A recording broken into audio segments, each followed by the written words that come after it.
Welcome to episode 1 of Frampton Unplugged, the future of everything.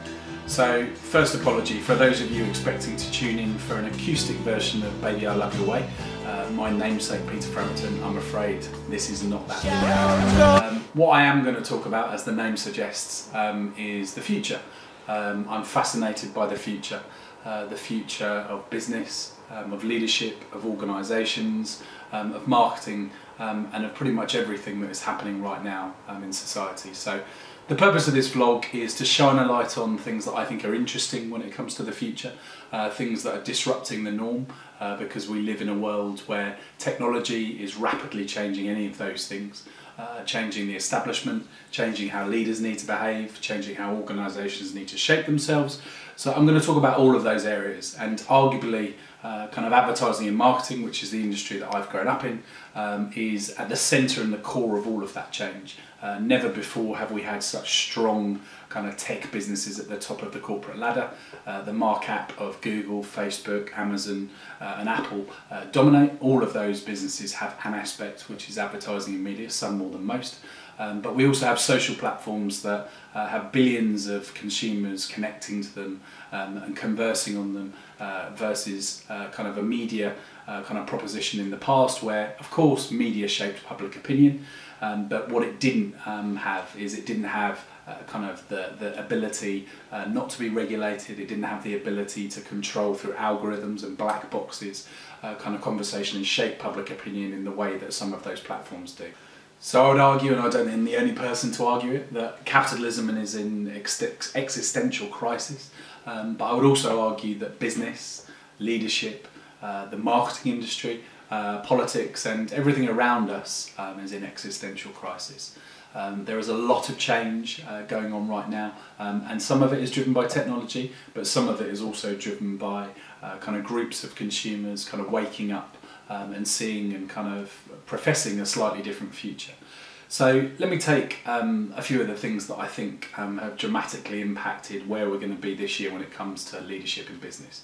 So the first I would say is radical transparency. Obviously social media has given us that over the last few years, but we're now in a place where, whether it be Me Too, or whether it be what a CEO says versus how they act, or what they say in the business pages, it's very difficult to hide, and I think we're going to see this year that is going to multiply, it's going to accelerate, so we're going to see transparency hit an all-time high. Secondly, we're obviously in a world where uncertainty is very much kind of the norm. I saw a really interesting phrase the other day from the founder of Skift, who talked about perma-anxiety, the fact that we're in a space of permanent anxiety where we don't know what's going to happen next, we don't know what the future looks like. And clearly that has created, particularly in this country, post-Brexit, an uncertainty, a kind of probably a kind of slightly worried view about investing. Things have been delayed. Big businesses are even kind of contemplating taking their kind of HQs out of London. So I don't think we should expect that 2018 is going to see particularly kind of big growth in any sector.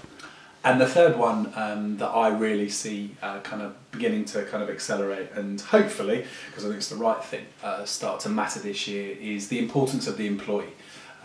We've obviously grown up in a world where the importance of the shareholder has dominated corporate life, and the customer has become kind of front and centre over the last few years. And of course there's nothing wrong with that, but I would argue, much like Richard Branson argues, that if you get your employee strategy right, then you will then get your customer strategy right, and that in turn will start to drive your bottom line. So if you look at some of the statistics out there, it's pretty scary. Something like 2/3 of employees say that they're not fulfilled at work.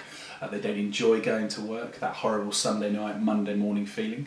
And something like 60% of millennials say that they're looking for a career change by 2020. So currently, business is all about directing, it's all about managing people, getting them to hit KPIs. And I think we're starting to kind of move into an era where actually we need to start kind of believing that our employees and our talent and our staff can actually kind of do what we want them to do based on their own skills, and giving more confidence and more empowerment to them. Everyone talks about empowerment, it rarely happens, So I think we're going to move into a world of kind of self-organisation. And I'm reading an interesting book right now called Reinventing Organisations, and by Louis Leloup, that talks about this new era of teal organisations where self-management and a group of people deciding where they should prioritise, how they should deliver, is coming to the fore. Unfortunately, there aren't too many examples in the UK, but in Northern Europe particularly, there are some really interesting kind of examples. And two less documented kind of areas that I personally believe will drive the global economy this year are firstly youth. So youthquake was the kind of most popular new word used in the Oxford Dictionary last year, pretty much coined around Brexit, given the amount of young people that came out to vote. But I think we're looking at something much bigger than just kind of people coming out to vote. We're looking at a group of people, and the youth kind of millennial group that we have across the world today is actually the biggest it's ever been. We're looking at a group of people who have got not particularly good kind of things ahead of them. There are big challenges. They can't necessarily get a job. They can go to university, come out, and something like 20 to 30% of them still can't get a job that their degree would demand. They're going and doing non-professional work. And they're also kind of finding that the world that they've grown up in is not very fair. Isn't very transparent, and they don't believe that today's kind of tech businesses are actually delivering that either. So many of them want to really kind of drive change, bring true transparency to the market, and bring better kind of products and services that actually deliver for the consumer and the customer and not for the bottom line of that business. So I think we're going to see a lot more entrepreneurs. We're going to see a lot more young people not heading into corporate life because they don't believe that's where they will kind of make a difference. They don't believe it's very purposeful. So that's going to drive a real necessity for big businesses to rethink how they attract young people and how they actually motivate and keep young people. Even if they are in corporate life, they become slightly disenfranchised with what they can do and the difference they can make. So while I don't have a figure for it, I'm pretty confident that kind of young people driving entrepreneurship, going into freelance, will dramatically change the global economy. And the second of those big drivers of the global economy, and this one I actually can quantify a little bit better because there was some work done by McKinsey to estimate the value, is women as the next driver of the global economy. So the estimate is that by 2025, $12 trillion will be added to the global economy if we can get more women into leadership. $12 trillion, that's a very, very big number. And those of you who know me will know that I'm quite a feminist and quite an ambassador. So I've been tracking kind of what's been going on from a gender equality perspective for a while, but I think we are now in a new kind of new paradigm post the whole Me Too, Harvey Weinstein thing. We're now in a place where we'll never go back to what it was like before. Hopefully more women feel that they can talk about what they may have experienced, whether it be harassment or whether they believe it's inequality in the workplace or prejudice in the workplace. So I think never before has there been kind of such openness and transparency, and social platforms clearly drove that around Me Too.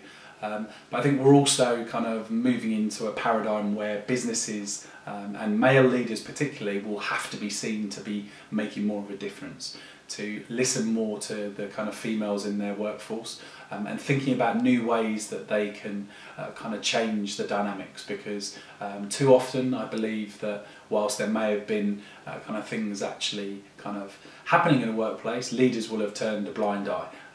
Weinstein, clearly everybody knew that was going on, and I think you can probably kind of argue that in any organisation there's been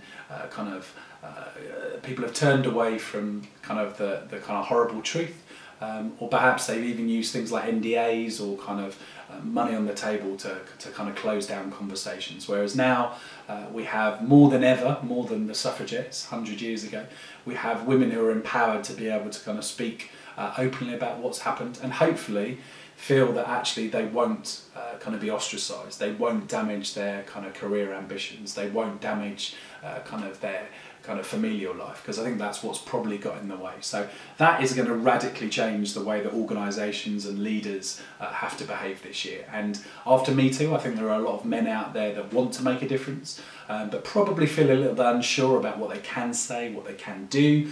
And I'm a big believer that we can't allow for that to create apathy and for that to create kind of a stall here. We should really use this as a platform for change. So let me summarise for a second. So I talked about, firstly, uncertainty and perma-anxiety. Then I talked about radical transparency. Third up was talking about the future of work, and the two other aspects there, kind of ensuring young people are given a platform for growth, and secondly, ensuring women are kind of given a platform for growth, both in middle management and leadership.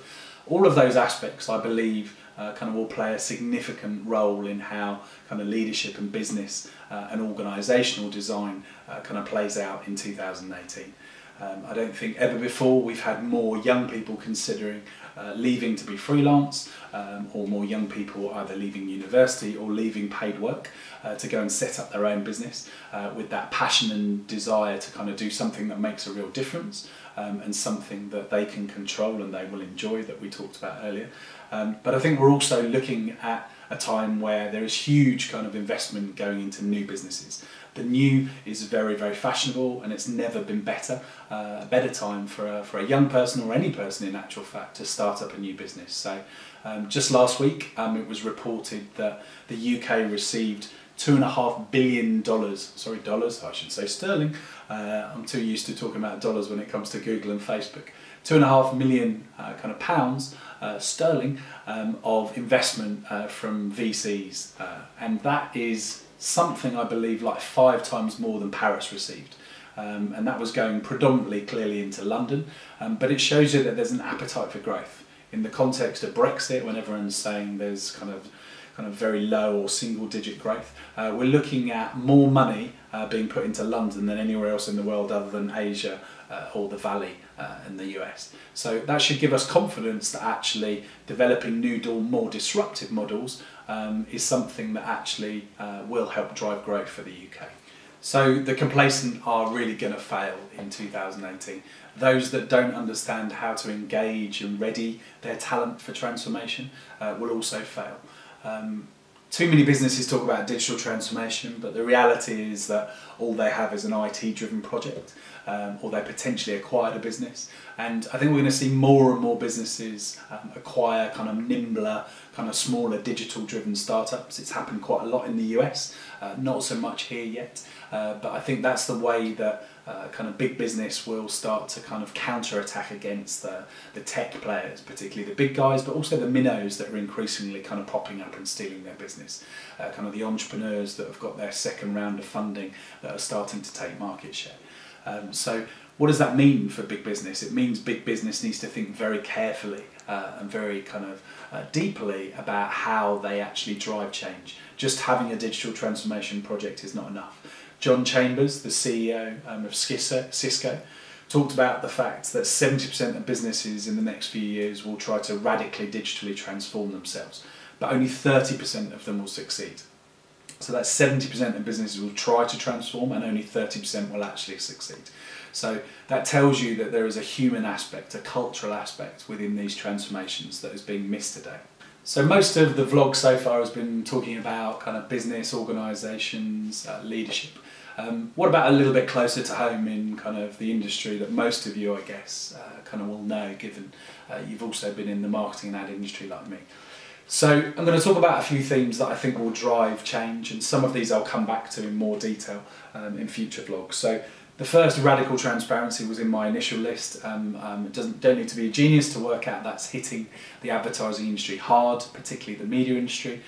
So blockchain, smart contracts, what Truth is doing around programmatic, the desire for brands to actually know where their money is going from a programmatic perspective, how to be able to control their brand and keep it in brand safe environments. Those things are absolutely not going away, and I think we're going to see some casualties of that this year. So I think it's worth watching that space. The second is around kind of the duopoly being kind of I suppose in some ways started to kind of chipped away at by Amazon. I've actually just written a piece on this for The Drum, which should hopefully come out this week, around my views on how and when Amazon will start to kind of gain traction. I think they've obviously got dominance when it comes to selling of smart home speakers, so voice search could well be something that they could topple Google from if they put real focus into it. Alexa accounts for something like 3/4 of all smart speaker sales today, even though Google is rapidly catching up. I think they really need to look behind themselves and kind of see what's going on there. The third aspect for me is all around social influencers. We've seen big growth in that space, but I think that's going to grow further as advertising gets blocked and shut down, and kind of more environments are less safe. I think you'll see increasingly brands turn towards social influencers that connect to young audiences. Businesses like L'Oreal do that exceptionally well, and have actually been able to create whole business lines and product lines out of working with certain influencers. So next up is the importance of customer experience. It's been talked about a little bit for the last kind of 12 to 18 months. A recent report from KPMG's Numwoods kind of division, which is all around CX, actually found that the figures for customer experience for British brands are the lowest that they've ever been since it's been tracking for the last few decades. So British brands are not delivering satisfactory customer experience. The other report I saw that kind of touched on this was also professing that that's largely because British brands are very good at tradition. But tradition doesn't equal innovation, and technology and innovation is a place where British brands kind of fall way behind some of their European kind of sisters and brothers, but also very much so fall behind the US. So I think it's going to be really interesting to see who, a bit like digital transformation, who can actually kind of make significant kind of changes and progress when it comes to customer experience. The next one is one that's very close to my heart right now, because I've spent quite a lot of time kind of looking into it, is the arms race between management consultants and agency holding groups. So agency holding groups are having a bit of a tough time right now. If we take the biggest, WPP, we've seen their markup drop from kind of 22, 23 billion down to 17. So that shows a business that is being challenged. Has been challenged from kind of many different aspects, and you look at, on the flip side, you look at the likes of Accenture, which actually just hit 100 billion kind of dollars in terms of its market cap. Now clearly marketing is not a huge part of that business, it's probably less than kind of double digits, I would have thought, but it's a business that it's rapidly moving into, and the Accentures and the Deloittes particularly very much see that they can provide end-to-end propositions around kind of digital transformation, and their aggressive focus on outcome and whether things deliver ROI, I think will be very attractive to clients. So agencies and holding groups will have to really kind of keep an eye on management consultants, even if perhaps they don't necessarily kind of have the depth of resources when it comes to kind of media right now, or creative, even though they're starting to add kind of more creative kind of agency resource, particularly in the experience design space. I think it's going to be a real interesting space to watch right now. You look at the M&A kind of trends, and actually it's the management consultants that are eating up kind of the new spaces. So I think I'm right in saying that from Results International's latest figures, something like 88 acquisitions were done by the big holding groups, which was down from over 100 year on year. The management consultants did around 33. And interestingly, the PE houses were the ones that kind of really kind of came in on the act. They kind of accounted for something like 107 different acquisitions in the space. So what does that tell you? It tells you that it's going to be a space that's going to experience a lot of disruption for the next couple of years, and there will be kind of a blurring of kind of different kind of businesses that are coming in to advise clients on marketing and advertising. And lastly, I left it to last because it is possibly the dullest, but equally pretty important, GDPR. So GDPR hits in May, the kind of new legislation around kind of data and personal data.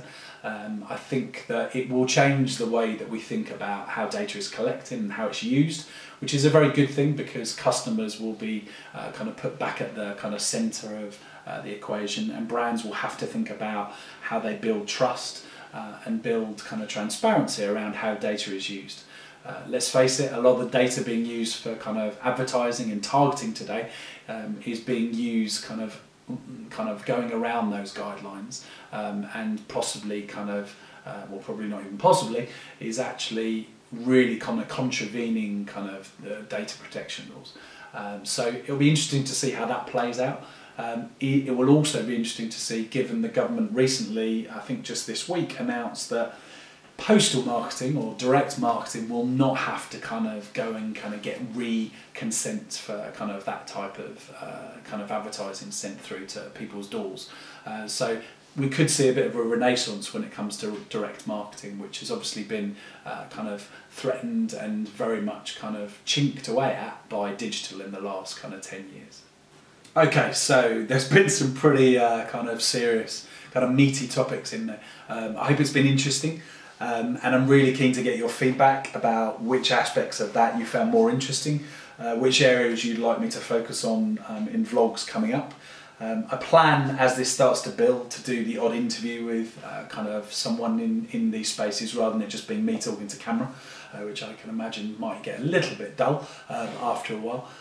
So if anyone's got any thoughts about the topics that I should talk about from either that list or things that I haven't touched on, or people I should interview in this space, then please let me know either through comments or Twitter and LinkedIn. You'll see my Twitter and LinkedIn kind of come up again on screen in a second. And lastly, I'm also keen to try and curate some of this content and interesting kind of other blogs and vlogs and articles that I see. I try to do that on my Twitter, but I'm conscious that given I tweet every 17 seconds, it's probably a little difficult to keep up with my news feed. So I'm planning to launch a website a little bit kind of later this quarter, which will start to kind of curate and bring all of that content together. So hopefully that'll become a place where if you want to deep dive on one of these topics, you can go and check it. So I think that's more than enough of me talking for today. Again, as I said, I hope it's been interesting. Use the like button and use the comments if you want to kind of feedback. And I do listen. We took on a lot of the feedback from the intro. So please do that, and I look forward to seeing you next time. Oh, and before I forget, if you really did like it, then please do subscribe. Frampton out.